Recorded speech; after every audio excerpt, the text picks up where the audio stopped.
হাসরের দিনে বেহেশতে যাবেন না নবী উম্মত বিনে মাফ করিয়া দিবেন আল্লাহ মাফ করিয়া দিবেন আল্লাহ নবীর ওসিলায় চলো নবীজির জান্নাতে মদিনাতে যাই চলো নবীজির জান্নাতে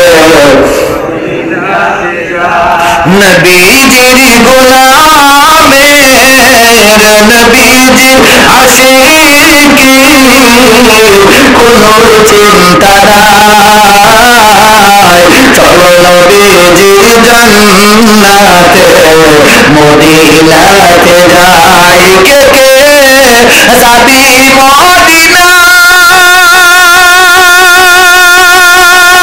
মদিনাতে কান্দার নবী উম্মতের মায়ায় দিন রজনী কান্দার নবীজি দিন রজনী কান্দার নবীজি উম্মতের মায়ায় চলো নবীজির জান্নাতে চলো নবীজির জান্নাতে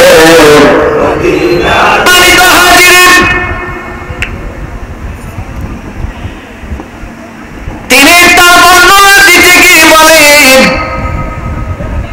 তিনার নাম হবে আল্লাহর ৯৯টা নামের মধ্যে একটা নাম হবে তার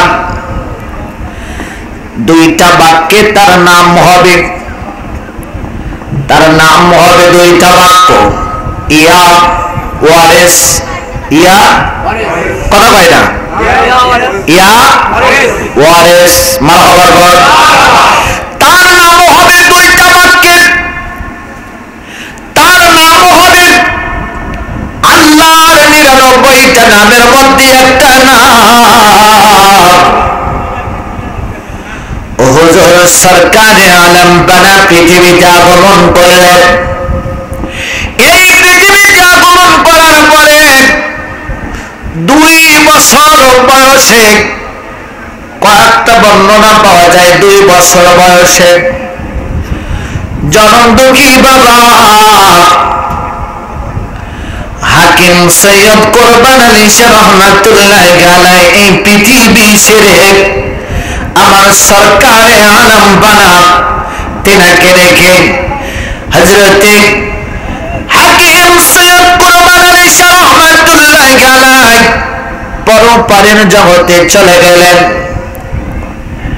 আব্বা জানের খিদমত তার নসিবে হলো না আব্বা জানের ভালোবাসা নসিবে হইল না আব্বা জানকে বিদায় করে দিলেন এরপরে 3 বছরের মাথায় হয়তো কিছু কম বেশি হতে পারে তবে 3 বছরের মাথায় আম্মা জানের নাম ছিল আম্মা জানের নাম এত সুন্দর নাম সকিনা এক নাম ছিল সকিনা আম্মা জানের পৃথিবীর দিকে পরপারের দিকে রওনা দিলেন চলে গেলেন হুজুর সরকারে আলম বানা 2 বছর বয়সে বাবারে হারাইলেন 3 বছর বয়সে আম্মা জানকে হারাইলেন ব্যথা আল্লাহ পাক রব্বুল আলামিন ব্যথা তাকে বুঝতে দিবেন না ওয়ারিস পাক রহমাতুল্লাহ আলাইহি কত বড় মাপের ওলি ছিলেন সার্বক্ষণ একা একা যখন থাকতেন আসমানের দিকে তাকায় থাকতেন রাতের বেলা চন্দ্রের দিকে তাকায় থাকতেন মনে হয় যেন তাকে দেখলে মনে হইতো কিতাবের মধ্যে লেখা তিনি যখন আসমানের দিকে তাকাইতো মনে হইতো তিনি আর এই জমিনে নাই, আমার সরকারে আলম বানা তিনি আকাশে ভ্রমণ করতেছে।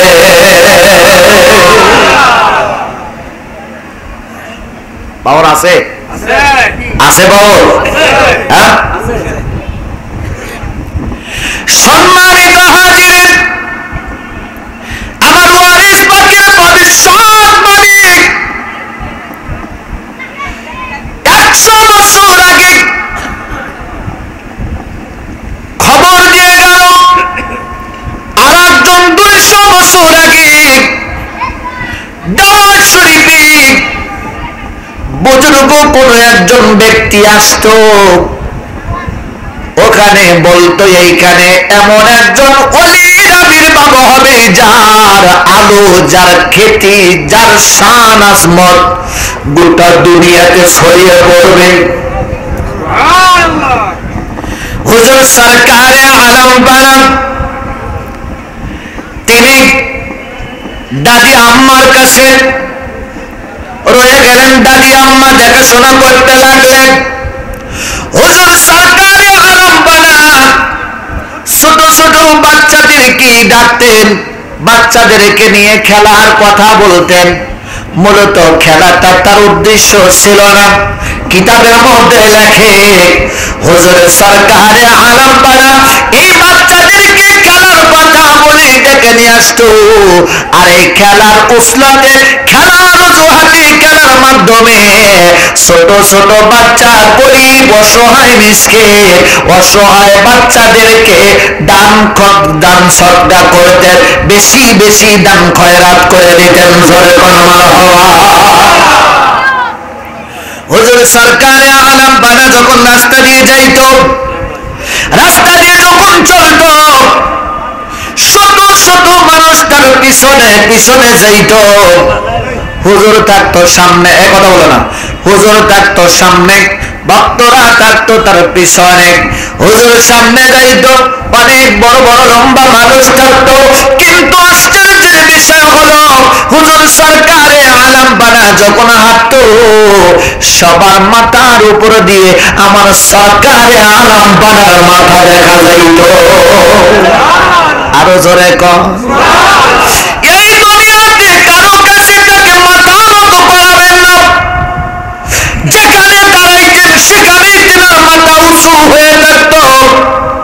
ছোটবেলায় এমন হইত, ছোটবেলায় এমন থাকতো, মিষ্টি খাওয়া পছন্দ করতেন, যার কারণে ছোটবেলায় তাকে মিঠাই বলে ডাকতো। মারহাবা, আরো জোরে কোন মারহাবা।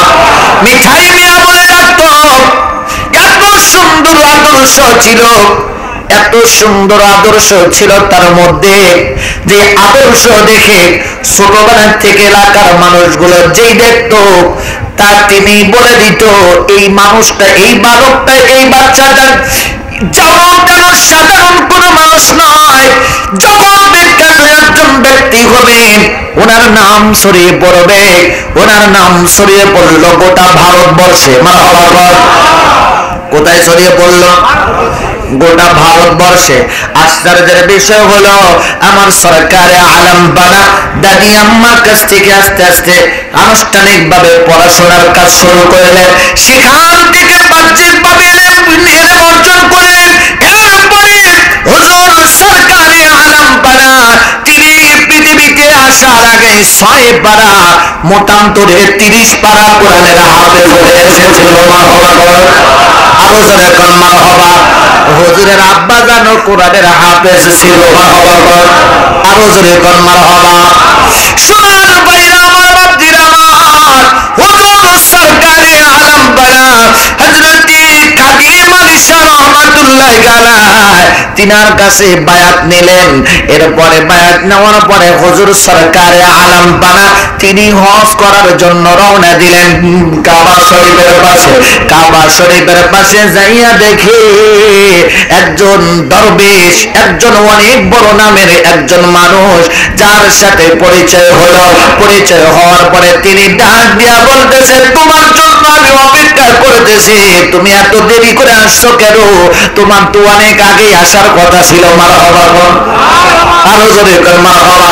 আরে দাওয়াত শরীফে তাকে আমার সরকারে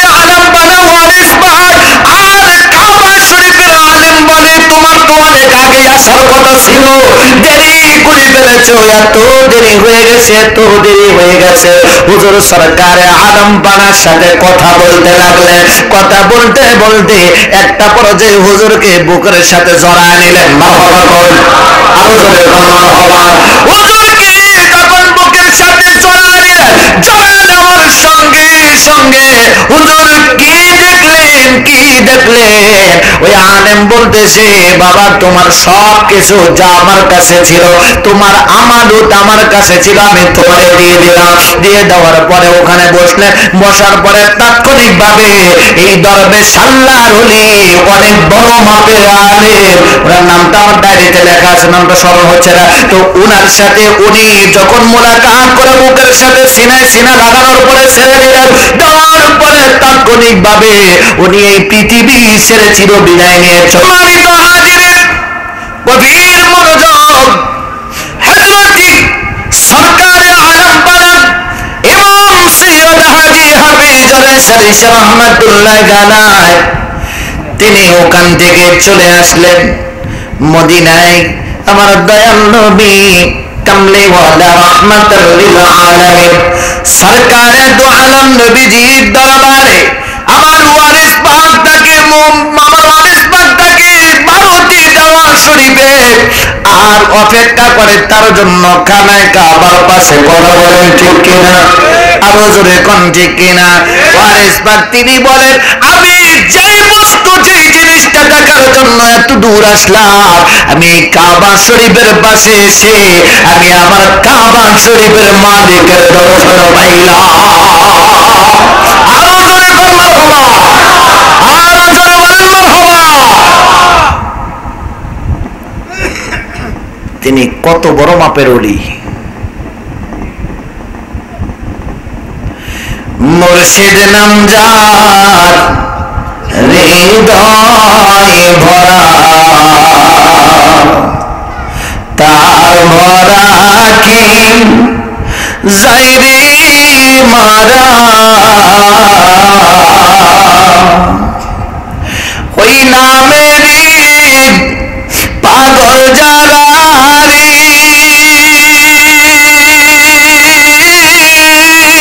তোরা নামের বাদাম করগা খারা, তার ভরা কে যাইরে মারা,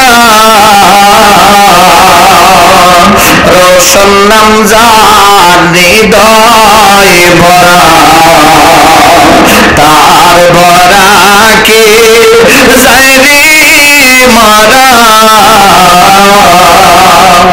আরে কত বড় বিপদে পয়রা দেখলাম রে, মুর্শিদ আমার সামনে কারারে, তারে আমার সামনে কারা, তার ভরা কি যাইরে মারা, তারেক নামজার হৃদয় ভরা, ওরে তার ভরা কি যাইরে মারা। ঠিক কিনা? আরো জোরে বলেন ঠিক কিনা? সোনার বাইরা আমার, বাপজিরা আমার, গভীর মনোযোগ। হুজুর সরকারে আলম বানা ইমাম সৈয়দ হাজী হাফিজ আলাইহিস রাহমাতুল্লাহ আলাইহি, গোটা ভারতবর্ষে তার নাম ছড়িয়ে পড়ল। যেখানে দিন আছে সেখানে রাত আছে, আছে না নাই? আরো জোরে কোন আছে না নাই? যেখানে দিন আছে সেখানে রাত, ভালো আছে যেখানে, ভালোর পাশাপাশি মন্দটাও, কথা কয় না, আছে না? কিন্তু আমার ওয়ারিস পাক রাহমাতুল্লাহ আলাইহি তিনি কত বড় মাপের ওলি, এই কথাটা বোঝানোর জন্য আমি বলছি। সোনার ভাইরা আমার, বাপজিরা আমার, শুরুতেই একটা কথা বলেছিলাম, আমার ওয়ারিস পাক সরকারে আলম বানা বলে, যারা আমার এই কার্তিকের উরুসে, আমার বাবার উরুসে উপস্থিত হবে, তারা আমি ওয়ারিস পাকের দর্শন পাবে। মারহাবা, আরো জোরে বল মারহাবা। সোনার ভাইরা আমার, বাপজিরা আমার, আমার ওয়ারিস পাক রাহমাতুল্লাহ আলাইহির নাম ভারতবর্ষ ভারতবর্ষে ছড়িয়ে পড়ল। এই ভারতবর্ষে ছড়িয়ে পড়ার পরে গোটা ভারতবর্ষ থেকে বড় বড় কওমি মাদ্রাসা বা ওহাবি মাওলানা যারা অনেক বড় বড় মাওলানারা তারা ঐক্য হলো দিল্লির জমিনে। দিল্লিতে ঐক্য হলো, কারণ দিল্লিতে মার্কাজ আছে না নাই? হ্যাঁ, দিল্লি থেকে গেছেন এমন কেউ আছেন? হ্যাঁ, আমি গেছি দিল্লিতে। হযরত নিজামউদ্দিন আউলিয়া রাহমাতুল্লাহি আলাইহি ওনার মাজারের পাশে আছে মসজিদ। এই মসজিদ হলো মার্কাজ মসজিদ, তাবলীগের মার্কাজ। কিসের মার্কাজ? কথা বলে না, কিসের মার্কাজ? দিল্লিতে নিজামউদ্দিন আউলিয়া এলো, দিল্লিতে নিজামউদ্দিন আউলিয়া, ধন্য ধন্য মেরা, ধন্য ধন্য মেরা। মারহাবা কর, আরো জোরে কর মারহাবা। সেই দিল্লি থেকে অনেকগুলো আলেমরা একত্রিত হয়ে তারা পরামর্শ করতে লাগলো। ভারতবর্ষে একজন আল্লাহর ওলির আবির্ভাব হয়েছে, একজন আল্লাহর ওলির আবির্ভাব হয়েছে। এই ওলির আবির্ভাব তো হয়েছে, কিন্তু বড় আশ্চর্যের বিষয় তিনি নাকি নামাজ পড়ে না। কি করে না? আরো জোরে। তিনি নাকি নামাজ পড়ে না। তো নামাজ ছাড়া ওলি হয় কি করে? আলেমরা তারা পরামর্শ করল, যাব আমরা সেখানে পরীক্ষা করার জন্য, কিন্তু কে যাবে, কে কে যেতে চাও? তো পরামর্শ করার জন্য সবাই রাজি, যাইতে বললে সবাই কিন্তু রাজি হয় না। কথা বলেন ঠিক কিনা? এখন বলবে মাহফিলে এখানে বলবে আমরা ঠিক আছি, যদি যাওয়া লাগে যাওয়া লাগলে সবাই যায় না। গেছি আমার নবীর সাথে আবু বকর, আবু বকর সিদ্দিক রাদিয়াল্লাহু তাআলা আনহু। তিনি বলেন, নবী গো, হিজরতের সময় আমরা দুইজন আছি। ইহুদিরা, আবু জেহেলের লোকেরা, অসংখ্য মানুষ আমাদের পিছনে। আল্লাহর নবী বলেন, লা তাহজাবি ইন্নাল্লাহা মা'ানা। ও আবু বকর, আমরা দুইজন না, আমাদের সাথে আরো একজন আছে। তিনি কে? আল্লাহ। আরো জোরে কোন তিনি কে? তিনি আল্লাহ, তিনি হলেন আল্লাহ। কারণ সত্যবাদীদের সাথে, সত্য পথে যারা চলে তাদের সাথে কে থাকে? আরো জোরে কোন কে থাকে? হৃদয়ের জানালা খুলে দাও না, প্রভুর প্রেমে কেন সারা দাও না। বিশ্ব মালিক যিনি আল্লাহ মহান, সৃষ্টিকারী এই নিখিল জাহান। ঠিক কিনা? আরো জোরে বলেন ঠিক কিনা? তো আছে কে? আল্লাহ আছে। কথা বলেন ঠিক কিনা? আবু বকরকে নবী বলেন, আবু বকর রে, আমাদের সাথে আরো একজন আছে যার নাম আল্লাহ, যিনি আমাদের সাথে আছে। আর কোনো টেনশন, আর কোনো টেনশন নাই। আবু বকরকে, আবু বকর সিদ্দিক রাদিয়াল্লাহু তাআলা গুহার মধ্যে, ফুটার মধ্যে পা দিয়ে রাখে। পা দিয়ে রাখার কারণে এই পায়ের মধ্যে সাপে দংশন করে। বলছে না করে নাই? আমারে যদি একবার করতো এখান থেকে পালাইতাম, সাপ দেখলেই পালাইতাম। আবু বকরকে একবার না, দুইবার না, তিনবার দংশন করেছে। আবু বকর নবীজি উরুর উপরে মাথা দিয়ে বিশ্রাম করে। নবী আমার চক্ষু মোবারক খুলে বলে, আবু বকর, তুমি এই অবস্থা কেন? তুমি কাঁদতেছো কেন? তোমার চেহারা এমন হয়ে গেছে কেন? নীল বর্ণ হয়ে গেছে কেন? আবু বকর বলে, হুজুর আপনি বিশ্রাম করেন। নবী বলে, আবু বকর কি হয়েছে বলো না। আবু বকর বলে, হুজুর, ইয়া রাসূলুল্লাহ, ইয়া হাবিবাল্লাহ, আমার পায়ের সাথে দংশন করেছে। আল্লাহর নবী বলেন, আমাকে ডাক দাও নাই কেন? আবু বকর বলে, হুজুর আপনাকে ডাক দিতে গেলে বেয়াদবি হয়ে যায়। কিয়ামতের দিন যদি আল্লাহ আমাকে জিজ্ঞাসা জিজ্ঞাসা করে, আবু বকর, আমার বন্ধু বিশ্রাম করতেছিল, তুমি ডাক দিয়া নবীকে বিরক্ত করেছ, কেন এইটা করেছো, কি কারণ ছিল বলো। আমি আবু বকর জবাব দিতে পারবো না। আল্লাহর নবী রহমাতাল লিল আলামিন সরকার দোয়ার নবীজি তার মুখ মোবারক থেকে টুটু মোবারক নিয়ে যখন আবু বকরের ক্ষতস্থানে লাগাইয়া দেয়, মুহূর্তের ভিতরে আবু বকরের বিষক্রিয়া ভালো হয়ে যায়। আরো জোরে কন্যা হবা। ওই নবী মক্কা থেকে হিজরত করে মদিনায় যখন প্রবেশ করলেন, মদিনার শিশুরা, নারীরা, পুরুষেরা, যুবকেরা, মুরব্বীরা, সকল স্তরের মানুষ কাতারে কাতারে দাঁড়ায়া বলতেছিল, তলাআল বাদরু আলাইনা মিন সানিআয়াতিল বিদাই ওয়াজাবা শুকরু আলাইনা মাদালিল্লাহি আমার নবীকে মারহাবা জানান, আমার নবীকে আহলান সাহলান জানান। সেখানে সকল স্তরের মানুষ ছিল মদিনায়। আমার নবীকে দাঁড়ায়া দাঁড়ায় তারা নবীর আহলান সাহলান জানায়। আর আমরা যদি দাঁড়ায়া নবীকে সালাম দেই হয়ে যায় অপরাধ। কথা বল ঠিক কিনা? তো আমার নবীর উপস্থিতিতে আমার নবীজি রহমাতুল লিল আলামিন সরকারে দো আলম দয়ার সাগর নবী আমার যখন রওনা দিলেন, যাইতেছে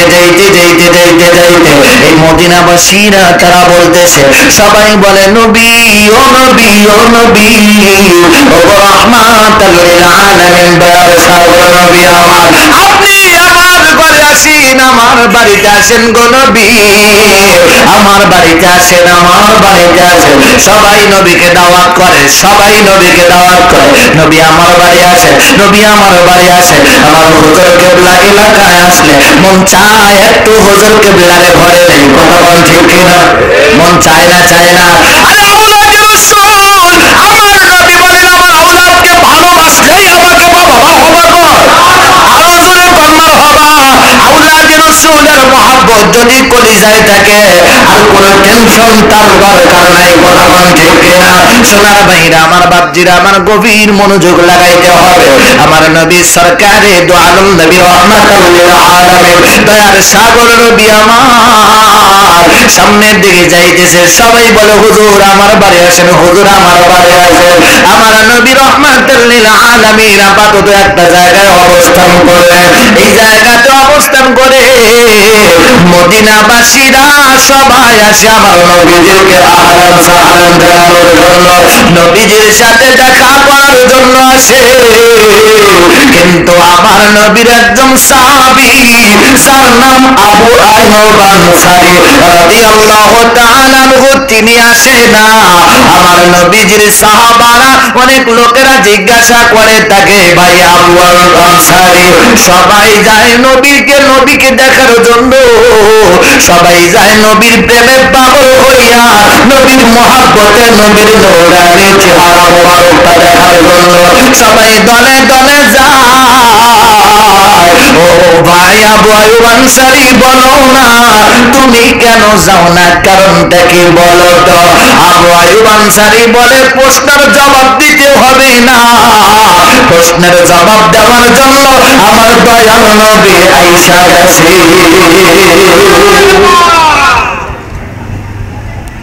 সম্মানিত হাজির,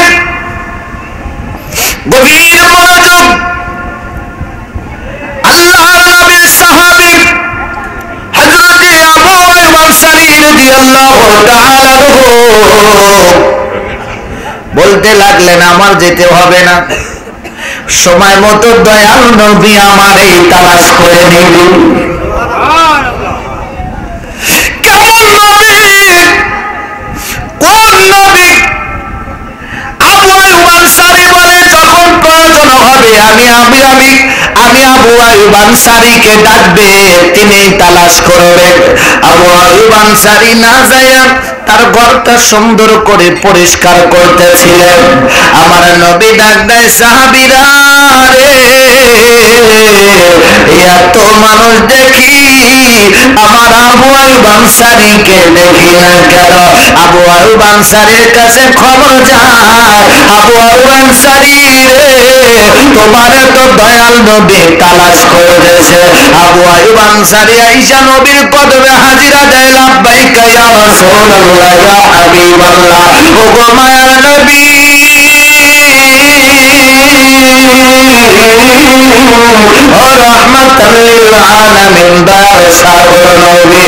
আমি আবু আইয়ুব আনসারী আপনার কদমে হাজির, আমি গুনাহগার আপনার কদমে হাজির, আমি আপনার কদমে হাজির।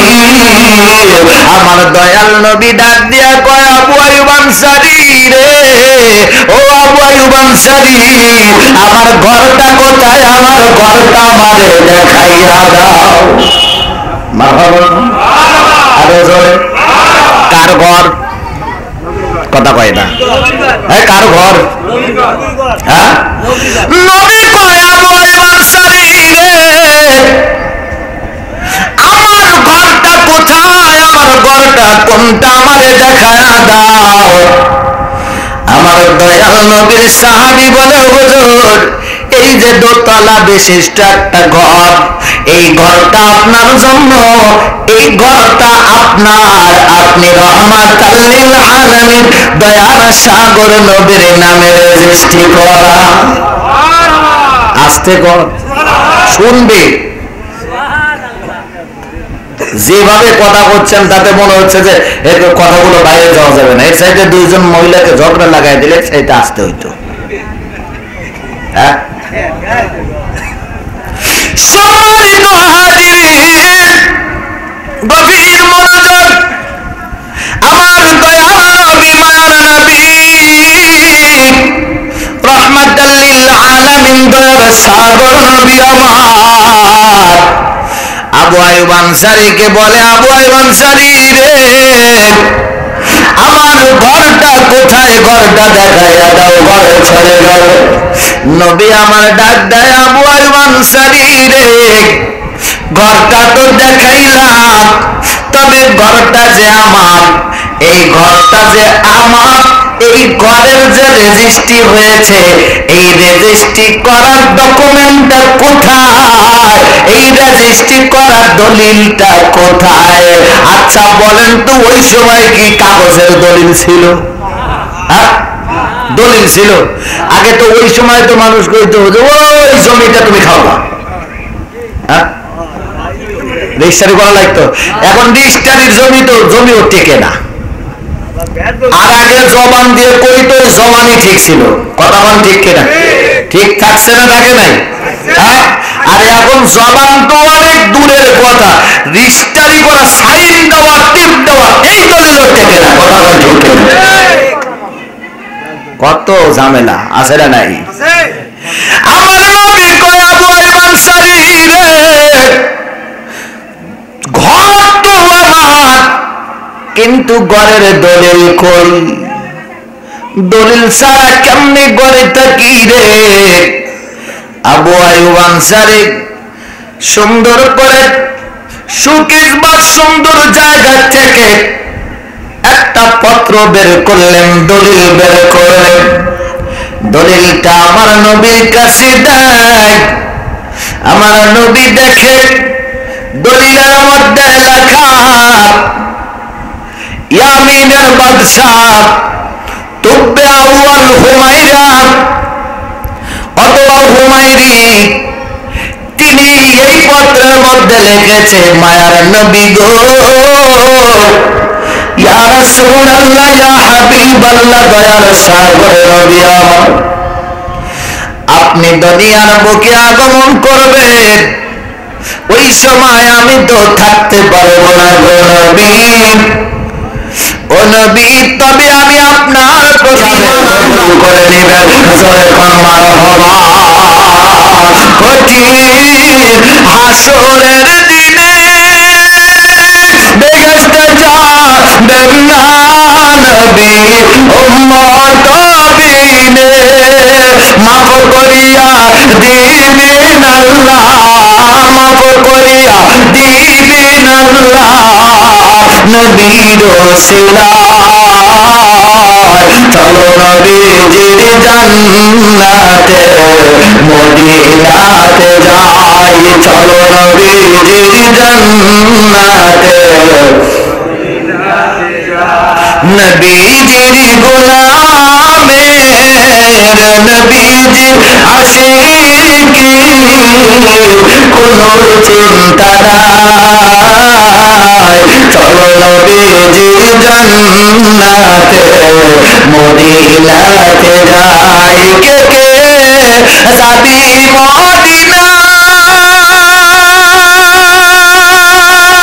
মদিনাতে কান্দার নবী উম্মতের মায়ায়, দিন রজনী কান্দার নবীজি, দিন রজনী কান্দার নবীজি উম্মতের মায়ায়,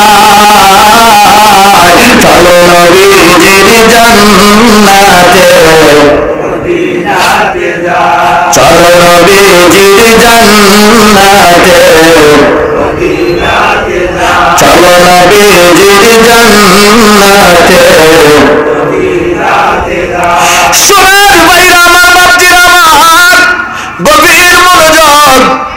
আল্লাহর ওলি সরকারে আলম বানাউলাদের রাসূল ইমাম সৈয়দ হাজী হাফেজ ওরে শরীফ রহমাতুল্লাহ আলাইহি তিনি তো দেওয়া শরীফে, মনে আছে দেওয়া শরীফে, এদিকে দিল্লির আলেমরা তারা পরামর্শ করছে যাব আমরা পরীক্ষা করতে। কাকে?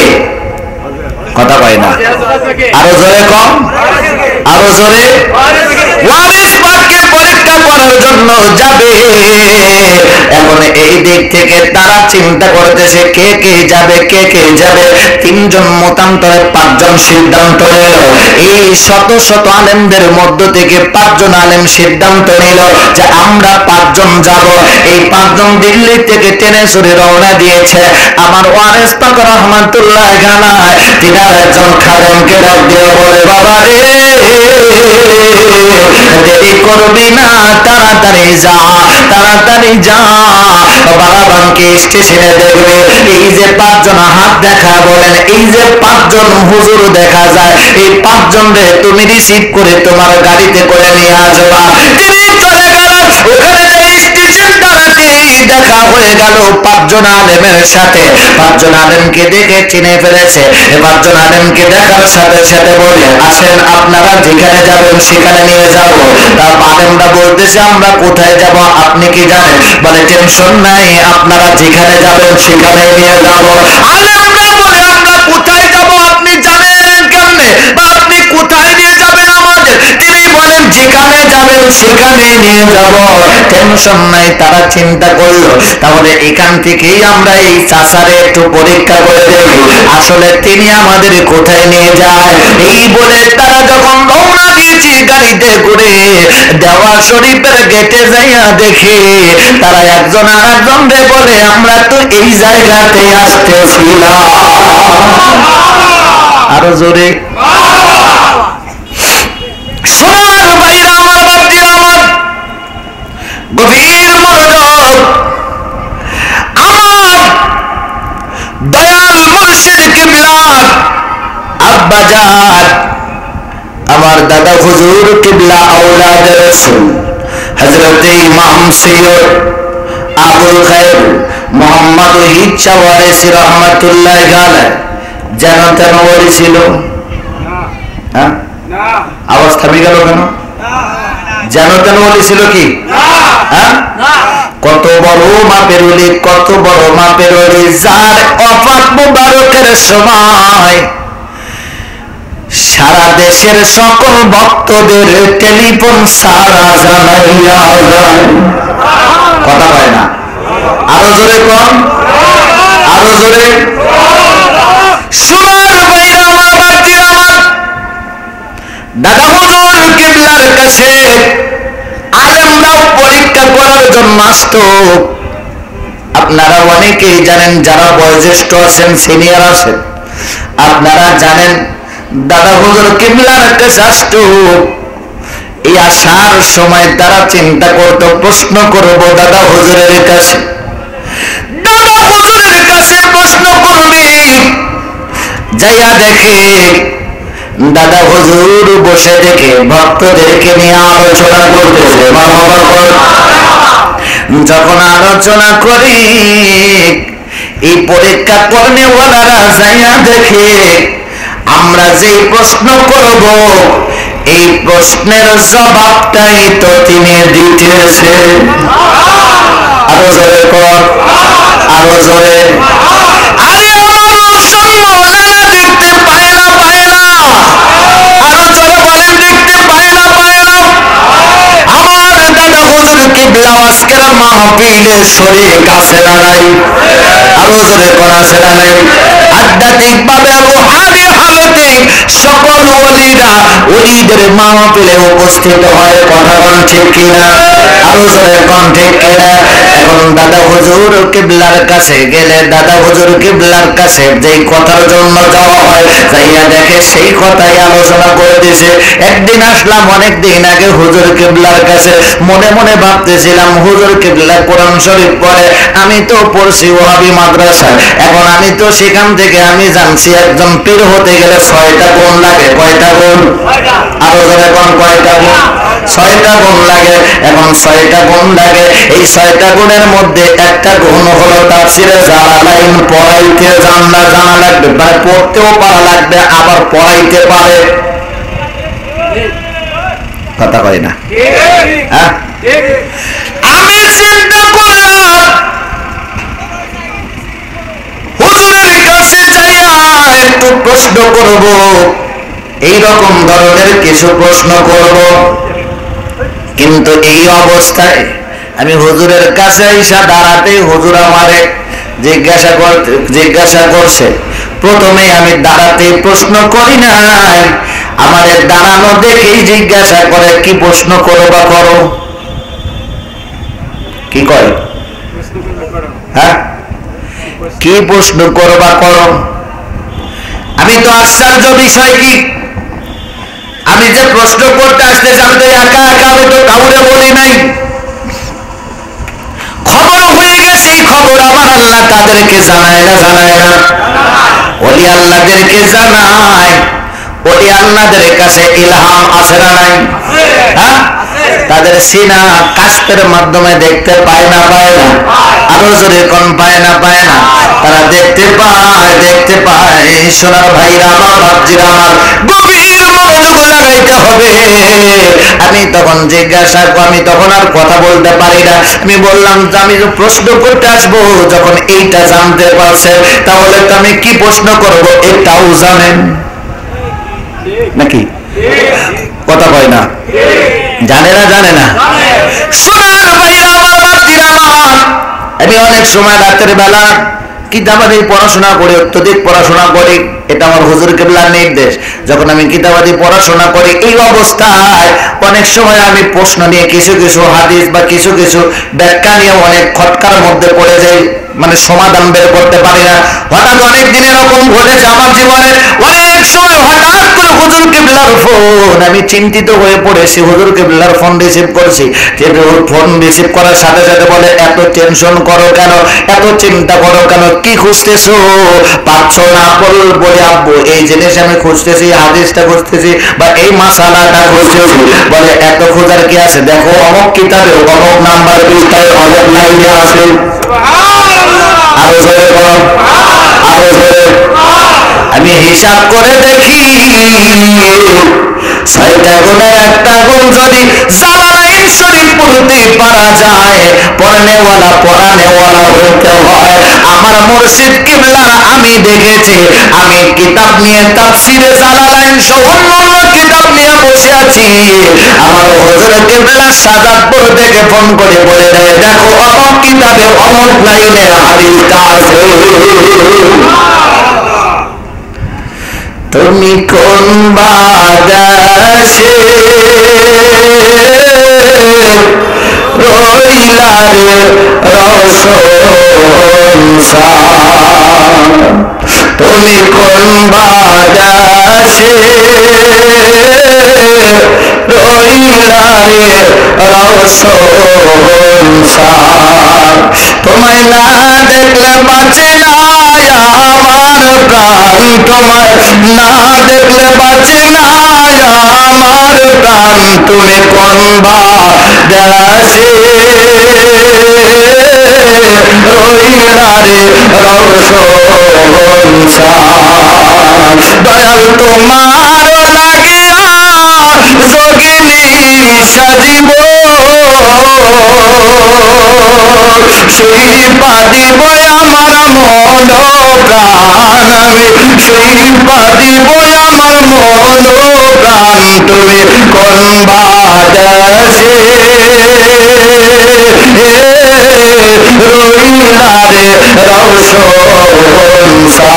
তুমি কোন বাদেশে রইলা রে রওশন তোমায় না দেখলে বাঁচে না আমার প্রাণ, তোমায় না দেখলে বাঁচে না আমার প্রাণ, তুমি কোন বাদেশে রইলা রে রওশন দেখতে মন চায় না চায় না? হ্যাঁ দেখতে মন চায় না চায় না? যেমন সে মনের তলার বাতাসে ওরে সেই মতো নড়াইলা আমার প্রাণ, তুমি সেই মতো নড়াইলা আমার প্রাণ, তুমি কোন বাদেশে রইলা রে রওশন তুমি কোন বাদেশে রইলা রে রওশন আল্লাহুম্মা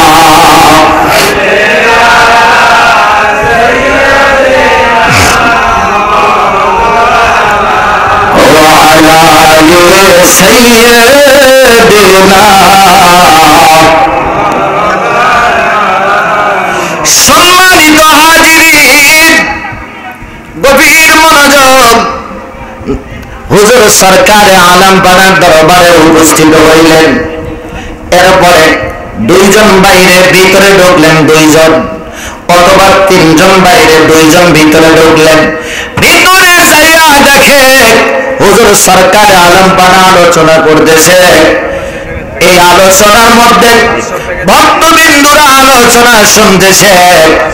এই অবস্থায় আমার সরকারে আলম বানার আলোচনা শুনতে গিয়ে জোহরের নামাজের আগ মুহূর্তে ঢুকছে, জোহরের নামাজ পড়ছে, এরপরে অথবা জোহরের নামাজের পর ঢুকছে।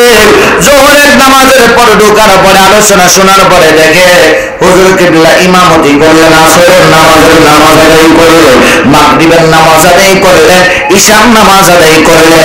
এর মধ্যে ওয়াজিফা আলোচনা সবকিছু চলতেছে। এরপরে সারা রাত চলে গেল আলোচনা ইবাদত বন্দেগীর মধ্যে দিয়ে। ফজরের নামাজ আদায় করলেন, জোহরের নামাজ আবার আদায় করলেন। কয় ওয়াক্ত গেছে নামাজ? কথা হয় না, আরো জোরে কোন কয় ওয়াক্ত? 5 ওয়াক্ত গেছে না? 5 ওয়াক্ত নামাজ জোহর থেকে মানে আসর থেকে পরের দিন আবার জোহরে পড়া হলো। তাহলে 5 ওয়াক্ত গেছে। এই 5 ওয়াক্ত নামাজ যাওয়ার পরে হুজুর কয় এইবার তোমরা চলে যাও বাড়িতে, যার যার কাজে শেষে চলে যাও। সবাই রওনা দিয়েছে। এই তিনজন দেখতেছে ঘটনা কি কিভাবে কি করে। দেখে সবাই হুজুরের কদম বুঝে পড়ে। আমরাও করি বরাবর, ঠিক কিনা? করি কি করি না? হ্যাঁ, কেউ কেউ মাটিতে হাত দিয়ে সালাম করে, হুজুরের পাওটা এক জায়গায় মাটি করে না করে না? হ্যাঁ, আবার তো ফতুয়া দেয় মাথা ঝুঁকানো যাবে, কথা কয় না, ঠিক কিনা? হ্যাঁ, এত ফতুয়া আমাদের দরকার নাই, আছে? কথা কয় না, আছে? ফতুয়া তুমি নিয়ে থাকো, অত ফতুয়া দেওয়ার দরকার নাই, কথা ঠিক আছে? আমরা সালাম করি, আমরা অসন বলো না, কম বুঝতে না, কথা কয় ঠিক কিনা? আরো জোরে কোন ঠিক কিনা?